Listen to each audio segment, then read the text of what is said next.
Hello बच्चों, let's start this question. So this question says, derive the expression for the magnification of an astronomical telescope. Astronomical telescope के लिए हमें magnification निकालना है in the normal adjustment. Normal adjustment में हमें क्या निकालना है? Magnification यहाँ पर calculate करना है. तो चलिए बच्चों, देखिए इस क्वेश्चन का जो आपका की कॉन्सेप्ट है, इस क्वेश्चन का जो आपका की कॉन्सेप्ट है, हमें यहाँ पर क्या निकालना है? एस्ट्रोनॉमिकल टेलीस्कोप को स्टडी करना है. किसको? एस्ट्रोनॉमिकल टेलीस्कोप को यहाँ पर हमें स्टडी करना है. So we can now it so we can write down its yes. So ये क्या है आपका एस्ट्रोनॉमिकल टेलीस्कोप आज आपका हो गया. ठीक है.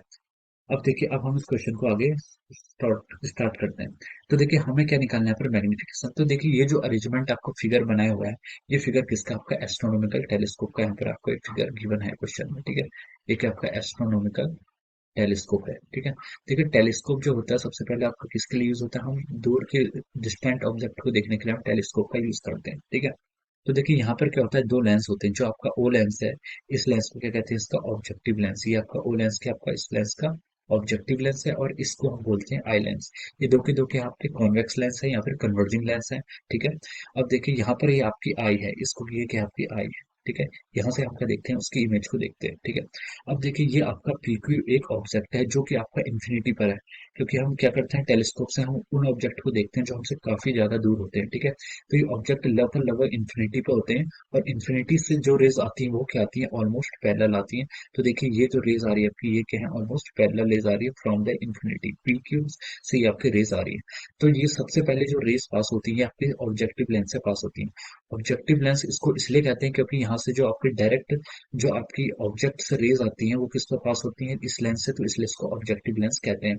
तो इस ऑब्जेक्टिव लेंस का जो आपका अपर्चर होता है वो भी काफी बड़ा होता है, और इसकी फोकल लेंथ होती है वो भी काफी बड़ी होती है, जिससे कि सभी रेज इससे पास हो जाए.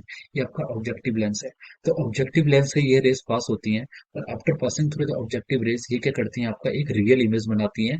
पीक्यू आपका क्या था? ऑब्जेक्ट था, और यहाँ पर इसकी एक इमेज बनती है पीडस क्यूडस. पीडस क्यूडस क्या बननी है? यहाँ पर इसकी एक इमेज बन रही है. ये आपके ऑब्जेक्टिव लेंस से पास होने के बाद इसकी जो इमेज बनी वो क्या? आपकी पीडस क्यूडस. अब देखिए ये जो पीडस क्यूडस है, ये पीडस क्यूडस क्या है? आपका एक ऑब्जेक्ट की तरह काम करेगी फॉर दिस आइलैंड्स. आइलैंड्स के लिए ऑब्जेक्ट की तरह काम करेगी. तो इससे जो रेस पास होंगी, देखिए इससे आपकी रेस जो पास हुई है, ये आपकी आई की तरफ आ रही है ऐसे रेस, और दूसरी रेस आपकी ये इस तरीके से जा रही है. तो देखिए ये रेस पीछे कहीं मीट नहीं होंगी, ये कहाँ? इन्फिनिटी पर मीट होंगी. ठीक है.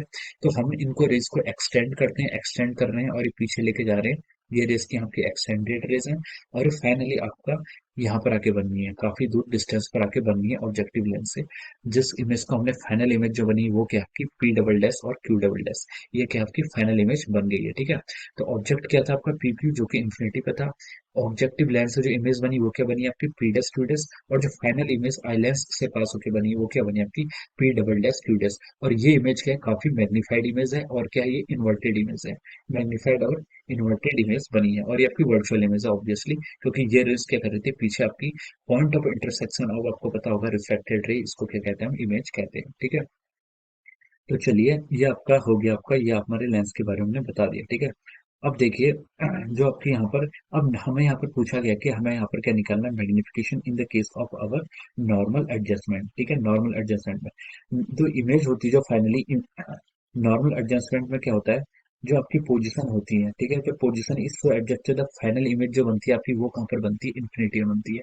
देखिए इसमें आपका ये आपका जो ऑब्जेक्टिव लेंस और आई लेंस है, ये एक ट्यूब के अंदर होता है. ठीक है. जिसमें ऑब्जेक्टिव लेंस फिक्स होता है, लेकिन आपका आई पीस क्या कर सकता है? मूव कर सकता है. तो नॉर्मल एडजस्टमेंट के केस में क्या होता है? जो आपकी image final P double dash और क्यू डबल डैश बन रही है, ये कहाँ पर बनती है? इन्फिनिटी की तरफ बनती है. ठीक है. हम यहाँ पर आई लेंस को कुछ इस तरह से सेट करते हैं कि जो आपकी फाइनल इमेज बने वो कहाँ पर बने? आपकी इन्फिनिटी पर बने. ठीक है. और जो ये आपकी पीडेस क्यूडेस बननी है, ये कहाँ बननी है? ये first focal plane of the eye lens के बने. आई लेंस के फर्स्ट फोकल प्लेन में बने.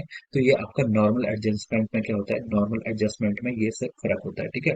तो देखिए अब हम क्वेश्चन में प्रोसीड करते हैं. क्वेश्चन में उसने बोला है कि हमें यहाँ पर क्या निकालना है? मैग्निफिकेशन को कैलकुलेट करना है. ठीक है. तो देखिए मैग्निफिकेशन के लिए देखिए जो आपका ऑब्जेक्टिव लेंस है फर्स्ट, उसकी फोकल लेंथ आप क्या कह सकते हैं? एफ नॉट आपकी, एफ जीरो आपकी फोकल लेंथ किसकी? ऑब्जेक्टिव लेंस की. और आईपीएस की फोकल लेंथ हम यहाँ पर एफ ई क्या मानेंगे. ठीक है.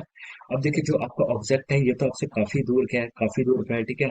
ऑब्जेक्ट के ऑब्जेक्टिव लेंस से काफी दूर पर काफी दूर पर रखा हुआ है, ठीक है। तो देखिए अब हम यहाँ पर मैग्निफिकेशन निकालते हैं। मैग्निफिकेशन यहाँ पर हम एंगुलर फॉर्म में निकालेंगे।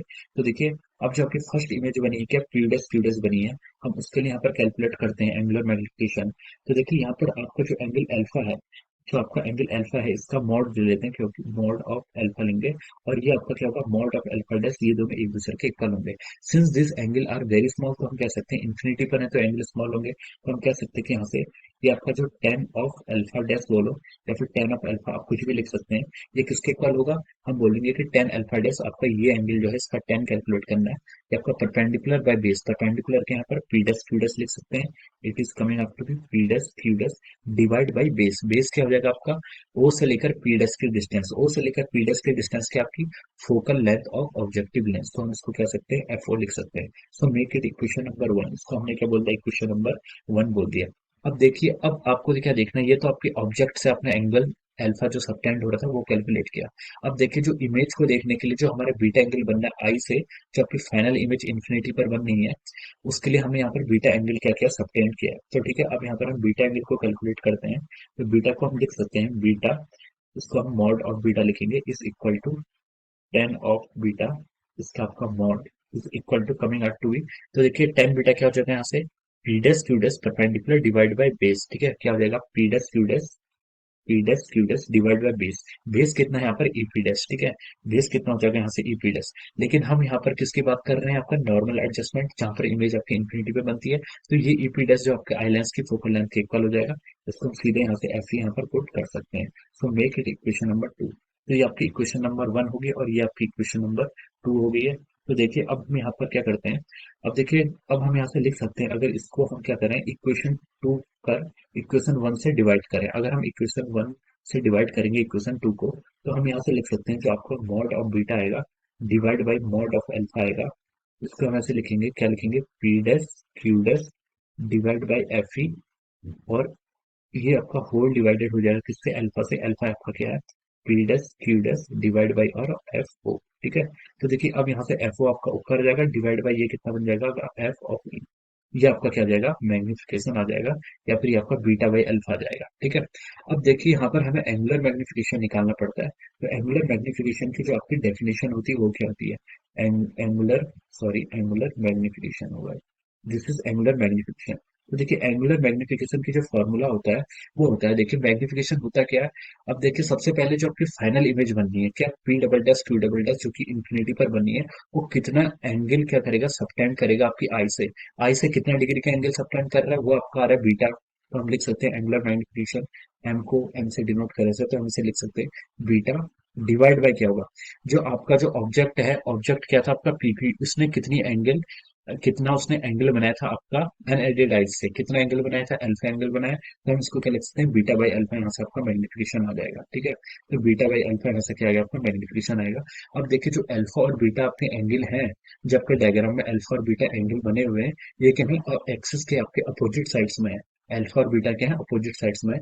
तो हम इसको बोल सकते हैं कि इनका जो आएगा माइनस साइन हम यहाँ पर ले लेंगे, माइनस साइन इसलिए ले रहे हैं क्योंकि आपका अपोजिट साइड्स में है। तो हम इसको लिख सकते हैं minus mod of beta by alpha, okay.